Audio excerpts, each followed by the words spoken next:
ওরা বলে রাম নাম সত্য হ্যায়, গান্ধীজির নাম তুলে দিলেন। শুনুন, আপনারা বর্জন করলেন আর আমরা সেদিনই গ্রহণ করলাম। গান্ধীজির নামে এখন থেকে 100 দিনের কাজ, কর্মশ্রীটা হয়ে যাবে মহাত্মাশ্রী। কর্মশ্রীতে দিচ্ছিলাম 50 দিনের কাজ, এখন থেকে দেবো 100 দিনের কাজ। গরিব লোকেরা কাজ পাবে। মায়েরা বেশি করে শাক বাজান, যাতে ওদের কানে যায়। গর্দবদের অর্ধ শিক্ষিত, গর্ধ শিক্ষিত।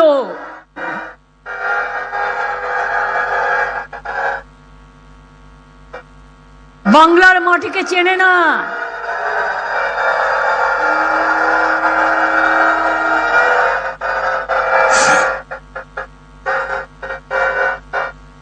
ইতিমধ্যে 80 দিন করে কাজ আমরা দিয়েছি। যারা পরিযায়ী শ্রমিক আছেন, আপনারা এখনো ফিরে আসছেন না কেন? আজকে উড়িষ্যায় পরিযায়ী শ্রমিকের উপর অত্যাচার হচ্ছে। শুনুন, ক্ষমতা আমাদেরও আছে, আমরা উড়িষ্যা ভবন ঘেরাও করতে পারি, কিন্তু আমরা ভদ্রতা করি। ভদ্রতার একটা সীমা থাকা উচিত। আসামে বাংলায় ভাষায় কথা বললে অত্যাচার করছেন, উত্তরপ্রদেশে অত্যাচার করছেন, রাজস্থানে অত্যাচার করছেন। কই আমরা তো করি না?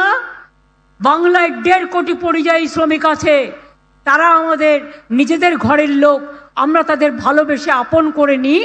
আর আপনারা বাংলা ভাষায় কথা বললেই বলছেন বাংলাদেশি। 1947 সালের আগে 3টে দেশ তো এক ছিল। ওপার বাংলা থেকে অনেকে এপার বাংলায় এসছে, এপার বাংলা থেকে অনেকে ওপার বাংলায় গেছে, পাঞ্জাব থেকে অনেকে পাকিস্তানে গেছে।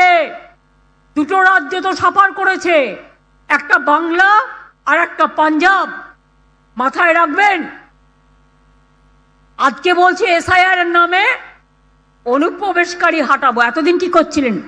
দুধ ভাত খাচ্ছিলেন না? এতদিন পিঠে ভালো খাচ্ছিলেন, তাও তো আবার নাকি খান না আপনারা। আপনারা তো আবার বাংলার খানা পছন্দ করেন না। বাংলায় যখন আসেন কি খান, এটা আমার দেখতে ইচ্ছে করে। বাংলায় যা খাদ্যের সুস্বাদু তার কোথাও নেই। বাংলার মেয়েদের ঘরের রান্না খেয়ে দেখেছেন? একবার তো নাটক করলেন, হোটেল থেকে কিনে আনলেন, আর আদিবাসী তপশিলীদের বাড়িতে গিয়ে হোটেলের থালা পেতে খেয়ে বললেন আমি তপশিলীর বাড়িতে খাচ্ছি। আর আজ নমশূদ্রদের নাম বাদ, মতুয়াদের নাম বাদ, রাজবংশীদের নাম বাদ, হিন্দুদের নাম বাদ, সংখ্যালঘুদের নাম বাদ। বলতে পারেন পুরুলিয়ার ভদ্রলোকের কি দোষ ছিল?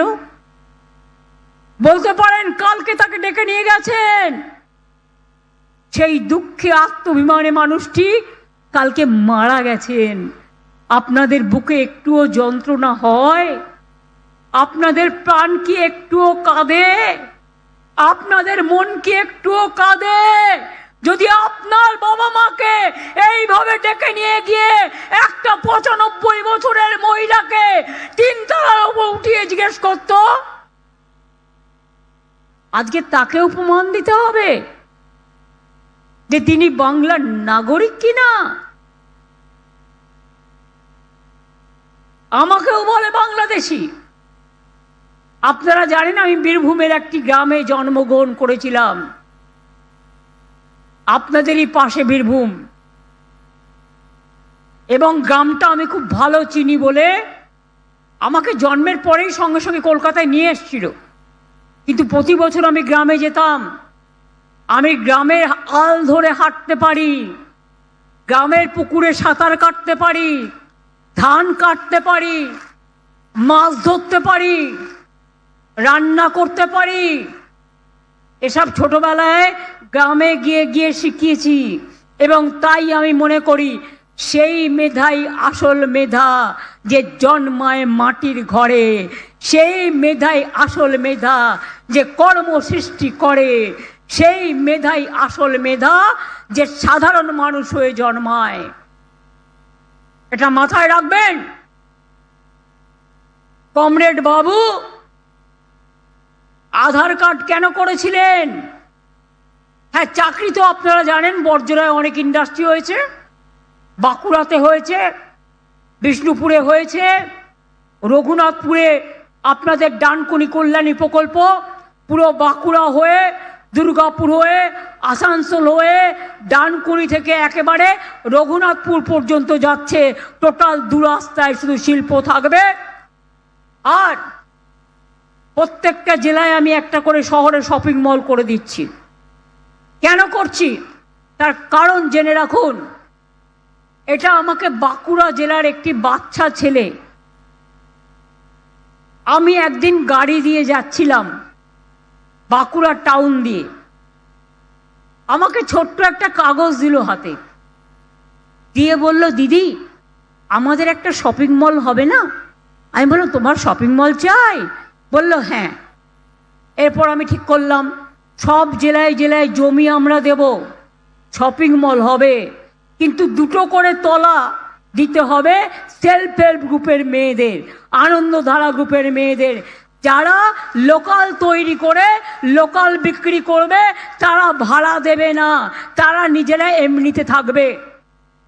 তা বাদে তুমি সিনেমা হল করো, তুমি কমিউনিটি হল করো, তুমি দোকান করো, তুমি ব্যবসা করো, আমার কোনো আপত্তি নেই। কিন্তু আমি চাই আমার বাঁকুড়ার ডোকরা বাঁকুড়াতে বিক্রি হবে, আমার বাঁকুড়ার বালুচরি সারা বিশ্বে যেমন বিক্রি হবে এখানেও বিক্রি হবে, শান্তিনিকেতনের জিনিস বীরভূমের শপিং মলে বিক্রি হবে, বাঁকুড়ার জিনিস বাঁকুড়ার শপিং মলে বিক্রি হবে, বর্ধমানের জিনিস বর্ধমানের শপিং মলে বিক্রি হবে। তাছাড়াও অনেক শিল্পতীর্থ তৈরি করে দেওয়া হয়েছে, বাংলার হাট করা হয়েছে, বাংলার শাড়ি করা হয়েছে, বিশ্ব বাংলা করা হয়েছে। আজকে কৃষকদের তো খুশি হওয়ার কথা, আগে কৃষকদের জিনিস বাইরে ফেলে দেওয়া হতো। আজকে কৃষকরা মনে রাখবেন, রেশনে যে চালটা আমরা বিনা পয়সায় দিই, সেটা হচ্ছে আমরা চাষিদের থেকে কিনি। বাজারে 18-19 টাকা দাম থাকলেও আমরা দামটা দিই 24 টাকা। তাতে চাষিদের লাভ হয় এবং চাষির ধানটা নষ্ট হয় না। আমরা প্রায় 52 কুইন্টাল চাল কিনি, আর সেই চাল রেশনের মাধ্যমে আপনাদের দিই। আগে দিত আধকুটো চাল টাকা নিয়ে, আধ ভাঙা চাল পাথর মিশিয়ে। আজকে আপনার ঘরের চাল আপনি খাচ্ছেন, কৃষকরা করে দিচ্ছেন। তাই মনে রাখবেন, যে বাবুরা এসে বলছেন, এবং তাছাড়াও অনেক মাইনিং হচ্ছে, যাদের রায়ত জমি আছে তারা নিজেরাই করতে পারবে, তাদের লাইসেন্সও দেওয়া হচ্ছে, হাজার হাজার কর্মসংস্থান হয়েছে এবং আগামী দিন হবেও হাজার হাজার লোকের। 4টি জেলা জুড়ে 163টি মাইনিং অপারেশন চলছে। এছাড়াও দেউচায় মনে রাখবেন 1 লক্ষ লোকের চাকরি হবে। রঘুনাথপুরে 72,000 কোটি টাকা ইনভেস্টমেন্ট হচ্ছে, কয়েক হাজার লোক নয়, লক্ষাধিক লোকের চাকরি হবে। বর্জরাতে হচ্ছে, বাঁকুড়ায় হচ্ছে, মিদনাপুরে হচ্ছে, ঝাড়গ্রামে হচ্ছে, কোন জেলায় হচ্ছে না? ইলেকশন আসলেই বলে সোনার বাংলা করে দেব, একবার বিজেপিকে ভোট দাও। বল, তুমি উড়িষ্যায় তোমার রাজ্য, বাংলা ভাষায় কথা বললে মারবে, রাজস্থানে কথা বললে মারবে, তুমি উত্তরপ্রদেশে কথা বললে মারবে, তুমি আসামে কথা বললে মারবে, তুমি কচু কাটা করবে, আর তুমি সোনার বাংলা করবে না ধ্বংসের বাংলা? আমরা সৃষ্টি চাই আর তোমরা ধ্বংস চাও। আমরা জীবন চাই, তোমরা মৃত্যু চাও। আমি পরিষ্কার করে বলছি, যাদের 54 লক্ষ মানুষের নাম বাদ গেছে তারা আবার অ্যাপ্লাই করবেন। নিয়মটা জেনে রাখুন, 7 নম্বর ফর্ম আর 8 নম্বর ফর্ম ফিল আপ করতে হবে। যারা বিএলএরা আছে শুনে রাখুন ভালো করে, এবং পার্টির নেতারা যারা আছেন অঞ্চলে যারা আছেন, যারা আমার দলের সম্পদ, মেয়েরাও ভালো করে এই কাজটা করতে পারেন। যাদের 54 লক্ষের নাম বাদ দিয়েছে, কেন দিয়েছে? ধরুন আমার নাম মমতা, আমি বাংলায় লিখলাম, ভালো করে শুনুন, চিৎকার চেঁচামেচি না করে কথাগুলো ভালো করে শুনুন, এটা আপনাদের জন্য বলার। এই কথাগুলো আমি যেটা বলছি, একে তো মাইকটা খারাপ, আমার গলা ভেঙে যাচ্ছে চিৎকার করতে করতে, মাইকে আওয়াজ নেই। যারা প্রোগ্রাম অ্যারেঞ্জমেন্ট করেন মাইক কেন দেখেন না? আমি আপনাদের বলি, আপনারা শান্ত হন, তবে বলবো।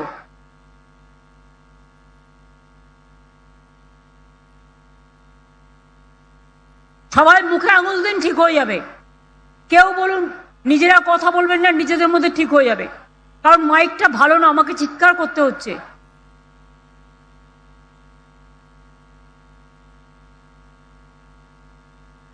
যাদের 54 লক্ষের নাম বাদ দিয়েছে, মন দিয়ে শুনুন, তারা কিন্তু 7 নম্বর ফর্ম ফিল আপ করবেন এবং 8 নম্বর ফর্ম ফিল আপ করবেন। তার কারণ এটা আপনার অধিকার।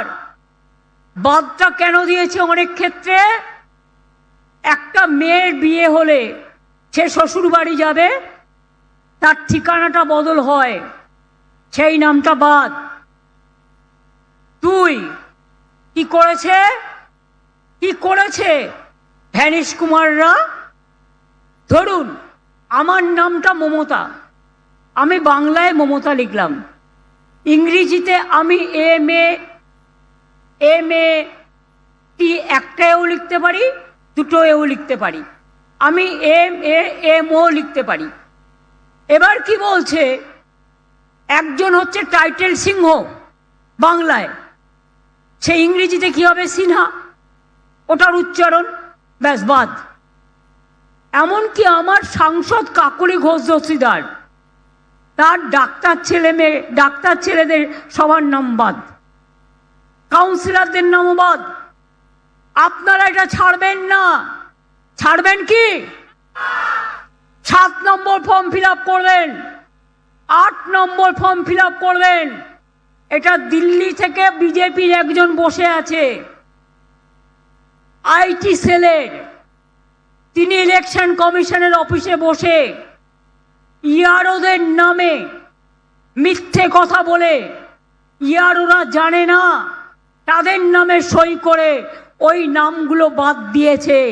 ইয়ারোরা কিন্তু তারা নিজেরা নয়, তাদের অ্যাসোসিয়েশন চিঠি পাঠিয়েছে প্রতিবাদ করে যে এটা আমরা করিনি, এটা করতে ওরা বাধ্য, এটা আপনাদের অধিকার। না হলে ঘিরে বসে থাকবেন মেয়েরা।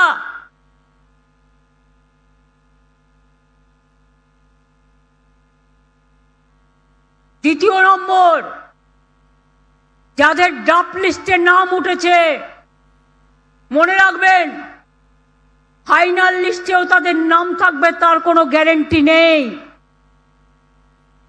বিজেপির অনেক বদমাইশি চলছে, ও মানুষের অধিকার, মানুষ যাতে ভোট দিতে না পারে কাটার চেষ্টা করছে। আপনার লক্ষ্য রাখতে হবে। এখন SIR করতে 2 বছর লাগে, নির্বাচন সামনে বলে বাবুদের, ওই যে হ্যাংলা বাবু, তাড়াতাড়ি ওনাকে জিততে হবে। জিতবে না কচু হবে, জিতবে না ঘেঁচু হবে। বল যা ঘেঁচুর ইংরেজি জিজ্ঞেস কর, বাংলা ওয়ার্ড, আগে বাংলা ভাষা শেখ, এগুলো বাংলার word, typical type of word. ঘেঁচু হবে, কচুর নয়, ইংরেজি জানবে। ঘেঁচুর ইংরেজি কি বের করো।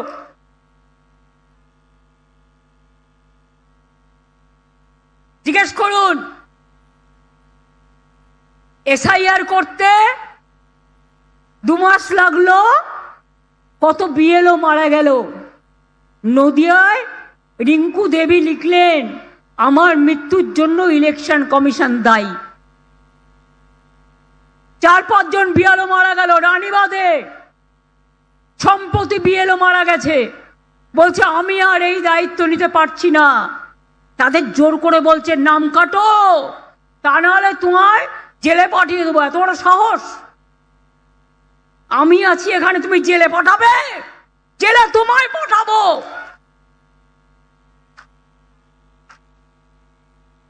ক্ষমতায় আছো বলে উদ্ধত্ত, দুরাচারী, দাঙ্গাকারী, ব্যভিচারী, দুঃশাসনকারী, বিভ্রান্তিকারী, অত্যাচারী, স্বৈরাচারী,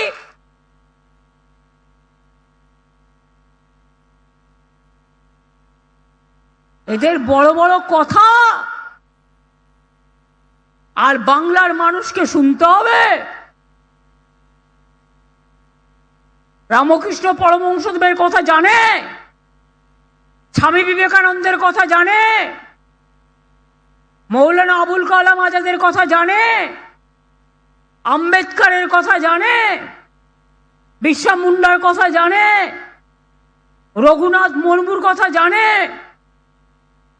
কারো কথা জানে না এরা। তাই বঙ্কিমচন্দ্রকে বলে বঙ্কিমদা, বিদ্যাসাগরের মূর্তি ভাঙে। রবীন্দ্রনাথ ঠাকুর নাকি শান্তিনিকেতনে জন্মেছিলেন, নেতাজি নাকি সন্ত্রাসবাদী, ক্ষুদিরাম নাকি সন্ত্রাসবাদী, মাতঙ্গিনী হাজরাকে মুসলিম বানিয়ে দিয়েছে। আমাকে তো সারাক্ষণ বানায়, আপনারা জানেন। আমার তাতে গায়ে ফোসকা পড়ে না। তোরা যত বলবি তত খুশি হব আমি।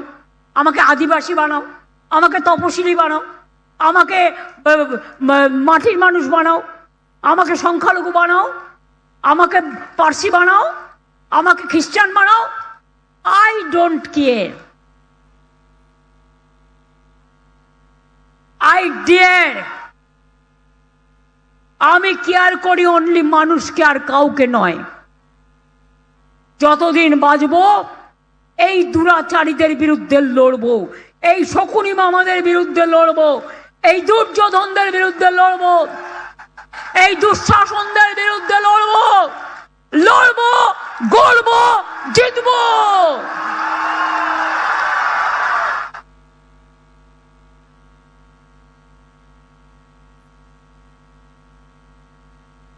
এবার 1,36,00,000 লোকের কথাটাই আসুন। বিএলএদের ঢুকতে দেবে না কেন? কোন আইনে? হোয়াটসঅ্যাপ করছে, ডিরেকশন নেই, হোয়াটসঅ্যাপের কোনো ভ্যালু নেই। সারাক্ষণ হোয়াটসঅ্যাপ করছে, এক একদিন এক একটা, 50 রকম 50 বার হোয়াটসঅ্যাপ। হোয়াটসঅ্যাপের কি ভ্যালু?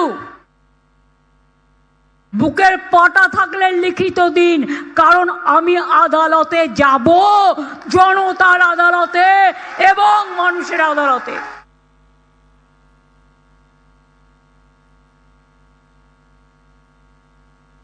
রেশন কার্ড,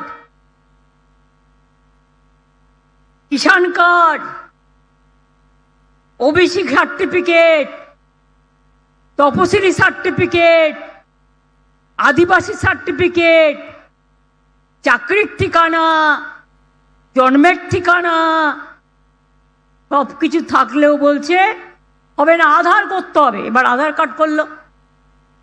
উত্তর দুঃশাসন বাবুকে জিজ্ঞেস করুন, বড় বড় ভাষণ দিচ্ছেন, উত্তর দিন। এটা আপনার আরটিআই এর রিপ্লাই থেকে পড়ছি।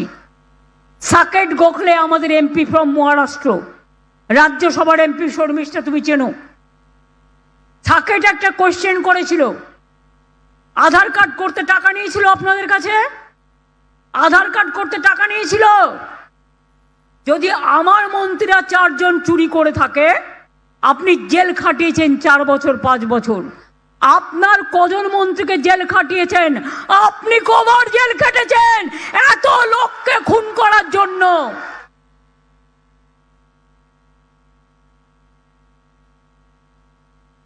নিজের বেলায় স্বার্থসিদ্ধি আর অপরের বেলায় ঘেচু। আপনাকে দেবে বাংলার মানুষ এবার ঘেচু। তৈরি থাকুন। আধার কার্ড করতে গিয়ে আমি নিজে করেছি, বায়োমেট্রিক, আঙুলের ছাপ নিয়েছে কম্পিউটারে। তো বায়োমেট্রিকে ভুল হয় কি করে?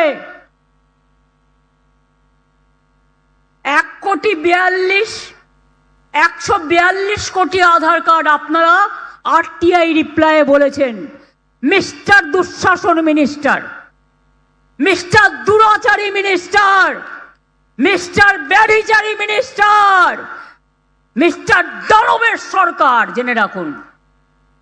কি উত্তর দিয়েছেন? 142 কোটি আধার কার্ড করেছেন, তাতে সারা দেশে অনুপ্রবেশকারী কত পেয়েছেন? 11,272। সংখ্যাটা নগণ্য। এবং তার মধ্যে কংগ্রেস সরকার থাকাকালীন 7,000 কত বাদ দেওয়াও হয়েছিল। তাহলে এবার বলুন, আমার আধার কার্ড আছে, জিজ্ঞেস করুন স্যার ভোটের জন্য আধার কার্ড? ভ্যানিশ কুমার দুঃশাসনের কথায় বলবে নো স্যার। স্যার চাকরির জন্য Aadhaar card? No sir. Sir খাবার জন্য Aadhaar card? No sir. Sir আমার লক্ষ্মীর ভাণ্ডারের জন্য Aadhaar card? No sir. Sir ভোটের জন্য আমার আধার কার্ড? No sir. মানুষ মারার জন্য আধার কার্ড? Yes sir. মানুষ হত্যা করার জন্য আধার কার্ড? Yes sir. ব্যাংকের টাকার জন্য Aadhaar card? Yes sir. Vote পাওয়ার জন্য আধার কার্ডের দরকার নেই। ভ্যানিশ কুমার জানে না বাংলার মানুষ আপনাদের ভ্যানিশ করে দেবে। যে ভোটটা বিজেপির লোকেরা বিজেপিকে দিতেন আর দেবেন না, এই বিশ্বাসঘাতকদের দেবেন না। এরা হিন্দু ধর্মকে বিপথে পরিচালিত করে, এরা বিধর্মী। শুনুন, যদি আপনারা আমায় বিশ্বাস করেন, আমি 3 জনের কথা বলবো। রবীন্দ্রনাথ ঠাকুর কি বলেছিলেন? কি বলেছিলেন?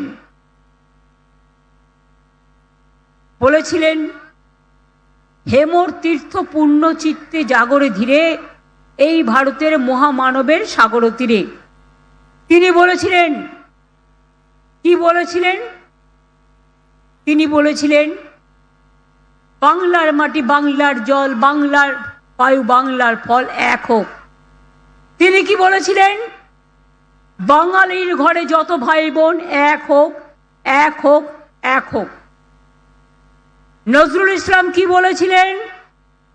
একই বৃন্তে দুটো কুসুম, হিন্দু মুসলমান, একজন তার নয়নমণি আর একজন তার প্রাণ। নজরুল শ্যামা সঙ্গীত গাইলেন। শ্যামা সঙ্গীতগুলো শুনেছেন? শোনবার সৌভাগ্য হয়েছে? রবীন্দ্রনাথ গাইলেন দূরদেশী ওই রাখাল ছেলে, আর নজরুল গাইলেন দূর ও দ্বীপ ও বাসিনী, চিনি তোমারে চিনি। ভুলে গেছেন? ভুলে গেছেন? রবীন্দ্রনাথ ঠাকুর গাইলেন জীবনও যখনও শুকায় যায়, করুণা ধারা এসো। নজরুল গাইলেন নয়ন ভরা জল। মনে আছে গানগুলো? মনে আছে? কারারই লৌহ কপট, ভেঙে ফেল করলে লোপট, রক্ত জমাট শিকল পূজার পাষাণ বেদী। গান্ধীজি বললেন করেঙ্গে ইয়ে মরেঙ্গে। নেতাজি বললেন জয় হিন্দ। বঙ্কিমচন্দ্র চট্টোপাধ্যায় বড় গান লিখেছিলেন, কিন্তু কবিগুরু রবীন্দ্রনাথ ঠিক করলেন এই কটা লাইন যাবে। তার কারণ তিনি প্রথম রবীন্দ্র ওই সুরটায়, তার আগে একজন দিয়েছিলেন, কিন্তু ওই সুরটা রবীন্দ্রনাথ ঠাকুর দিয়েছিলেন, গেয়েছিলেন।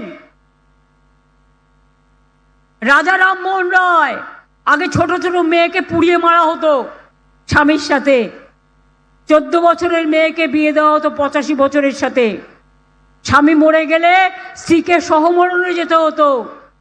রাজা রামমোহন রায় আটকালেন, তিনি সন্ত্রাসবাদী হয়ে গেলেন।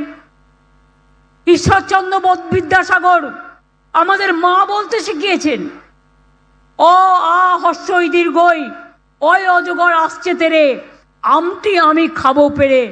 আরে রামকৃষ্ণ পরমহংসদেব বলেছেন, আরে মাকে কেউ তো মা বলে, কেউ আম্মা বলে, কেউ মাদার বলে, এইটুকুই শুধুমাত্র তফাৎ। আর শ্রীকৃষ্ণ কি বলেছেন? আপনারা গীতা পাঠ করবেন। গীতা দেখেছেন? গীতা ছুঁয়েছেন? গীতা জানেন? তাহলে চ্যালেঞ্জ করে বলছি, শ্রীকৃষ্ণের উপদেশটা মন দিয়ে শুনবেন। শ্রীকৃষ্ণ কি বলেছেন? ধর্ম মানে ধারণ, ধর্ম মানে পবিত্রতা, ধর্ম মানে মানবিকতা, ধর্ম মানে বিভেদ নয়, বিদ্বেষ নয়, ধর্ম মানে শান্তি। আর আপনাদের ধর্ম আগুন লাগিয়ে বেড়ানো, আর আপনাদের ধর্ম দাঙ্গা লাগিয়ে বেড়ানো, আর আপনাদের ধর্ম বিভাজনের ধর্ম, আপনাদের ধর্ম কেক বিক্রি করছে, ভেঙে দাও, লুটে নাও। আবার কি? এক একটা উৎসবে এক একটা ধর্মের এক একটা পর্ব আছে। যারা মাঝির থান, যাদের জায়ের থান আছে, তারা তাদের মতো করেন, গুরুদ্বারা গুরুদ্বারার মতো করে, দরগা মাজার তাদের মতো করে, আমরা হিন্দুরা আমাদের মতো করি, জৈনরা জৈনদের মতো করে, পারসিকরা পারসিকদের মতো করে। আর তুমি কি করো? কিছুই তো করো না, শুধু মিথ্যে কথা বলো, ফেক ভিডিও ছাড়ো। সোশ্যাল নেটওয়ার্কে সব ভিডিও বিশ্বাস করবেন না। আজকাল এআই বেরিয়েছে, ওই 54 লোকের নাম ডিলিট করেছে এআই দিয়ে। মনে রাখবেন কি করছে বিজেপি। ধরুন আমার নামের সাথে আর একটা এআই এর নাম দিয়ে দিচ্ছে। এবার আপনি যখন ভোট বাক্সে যাচ্ছেন, দেখছেন আপনাকে ভোট দিতে দিচ্ছে না, বলছে ওটা অন্য লোকের নামে আছে। চোখ কান খাড়া রাখুন। এসআইআর মানে সর্বনাশ। এসআইআর করতে ওরা সময় নিয়ে আমাদের কোনো আপত্তি ছিল না। 1,36,00,000 লোককে কাদের ডেকেছে? যাদের ড্রাফট লিস্টের নাম উঠেছে, যারা কাগজপত্র দেখিয়েছে, যাদের তথ্য যাচাই করে তবে নাম তুলেছে। তুমি এসআইআর করতে 2 মাস টাইম নিলে, আর বাদ দিতে 1.5 কোটি লোককে 1.5 দিন টাইম নিলে। এআই কে দিয়ে করিয়েছো। এটা বড় কেলেঙ্কারি। ভ্রষ্টাচারী হোম মিনিস্টার, রিজাইন করো। You must resign. তোমার পদত্যাগ চাই, তা নাহলে ভারতবর্ষের মানুষ তোমাকে পদচ্যুত করবে। আজকে তুমি ক্ষমতায় আছো, এজেন্সি দেখাচ্ছ।